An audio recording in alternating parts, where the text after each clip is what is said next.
My daughter came to me crying, whispering, "Annie slapped me," because I scored higher than her son, and what I found that night broke something inside me forever.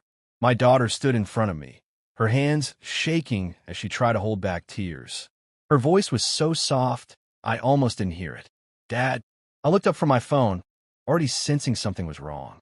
She never sounded like that, never this fragile. Then she stepped closer, her fingers clutching the edge of my shirt like she needed something to hold her together.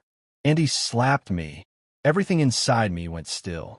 Not slow, not confused, just still. Because there are moments in life when your mind doesn't react. Your instincts do, and mine were already telling me something had crossed a line that could never be uncrossed.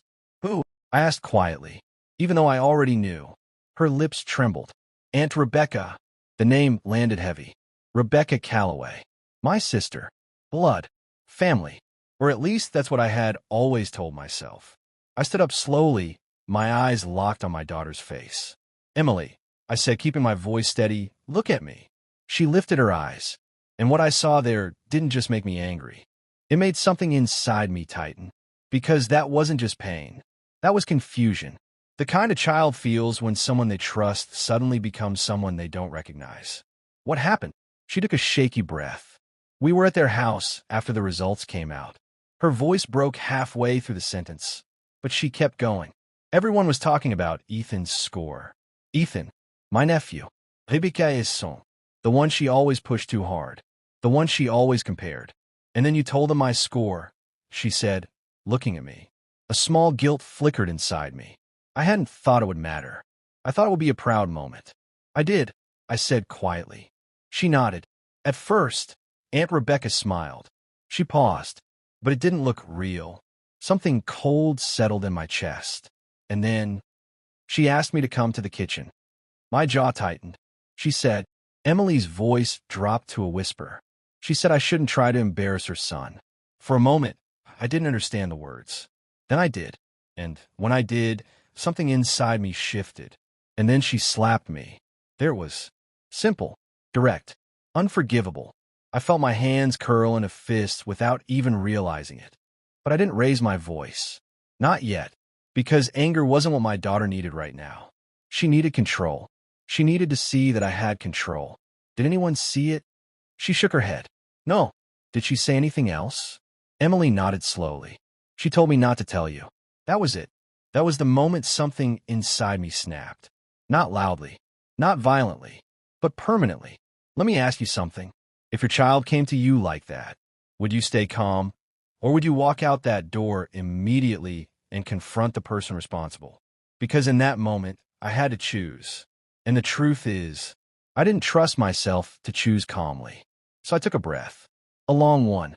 Then another. Go to your room, I told Emily gently. I'll handle this. She hesitated.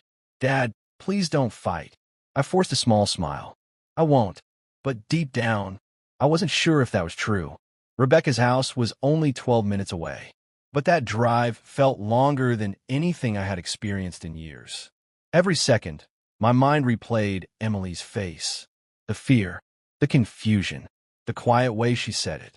Not dramatic, not exaggerated, just real. And that made it worse. When I pulled into the driveway, everything looked normal.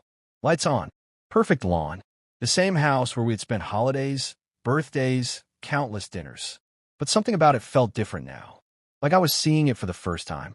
Or maybe, like I was finally seeing it clearly. I didn't knock softly. I knocked once. Firm. Controlled. The door opened a few seconds later.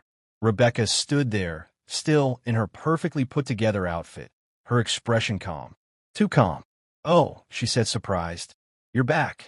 I didn't answer that. Where's Ethan? I asked. Her eyes narrowed slightly.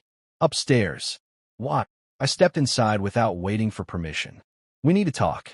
She crossed her arms. About what? I looked straight at her. About what you did to my daughter. There was a pause. A small one. But I saw it. That flicker. That moment where a mask slipped. Then she smiled. Hey viewers, before we move on to the video, please make sure to subscribe to the channel and hit the like button if you want to see more stories like this. Thanks. But it was the same smile Emily had described. Fake. Tight. Controlled. Oh, please, she said lightly. You're not going to believe everything a child says, are you? That was mistake number one. I took a step closer. She didn't exaggerate. Rebecca let out a quiet laugh. I didn't slap her, she said, using air quotes. I corrected her. Corrected. The word echoed in my head like something twisted. You hit my daughter, I said. Her expression hardened. She disrespected my son. No, I said calmly. She outperformed him. Silence. Thick. Uncomfortable. And then she said it. The one thing I wasn't expecting. You shouldn't have told us her score. I blinked. For a second, I thought I misheard. What? You embarrassed him, she said. In front of everyone. That was the moment everything shifted. Not just anger. Understanding. Because this wasn't about discipline. This wasn't about behavior. This was about ego. Pride. Comparison. You hit a child, I said slowly, because you couldn't handle the fact that she did better than your son. Her silence confirmed everything. And in that silence, I saw who she really was. Not my sister. Not family. Just someone who had been hiding behind both. But the real twist didn't come from her. It came from upstairs. A voice. Soft. Dad. We both turned. Ethan stood halfway down the stairs. His face pale. His eyes uncertain. How much did you hear? Rebecca snapped. He didn't answer her. He looked at me instead. I saw it, he said quietly. The room froze. Rebecca's face changed instantly. Ethan, you told her to come to the kitchen, he continued. And then you slapped her. His voice wasn't angry. It was something worse. Disappointed. And in that moment, the power dynamic shifted completely. Rebecca wasn't in control anymore. Not of the situation. Not even of her own son. I told you not to say anything, she whispered sharply. Ethan looked at her. I didn't think you meant this. Let me ask you something. What hurts more? Being betrayed by family, or watching that truth break your own child's image of you? Because I saw it happening right there. Rebecca wasn't just losing an argument.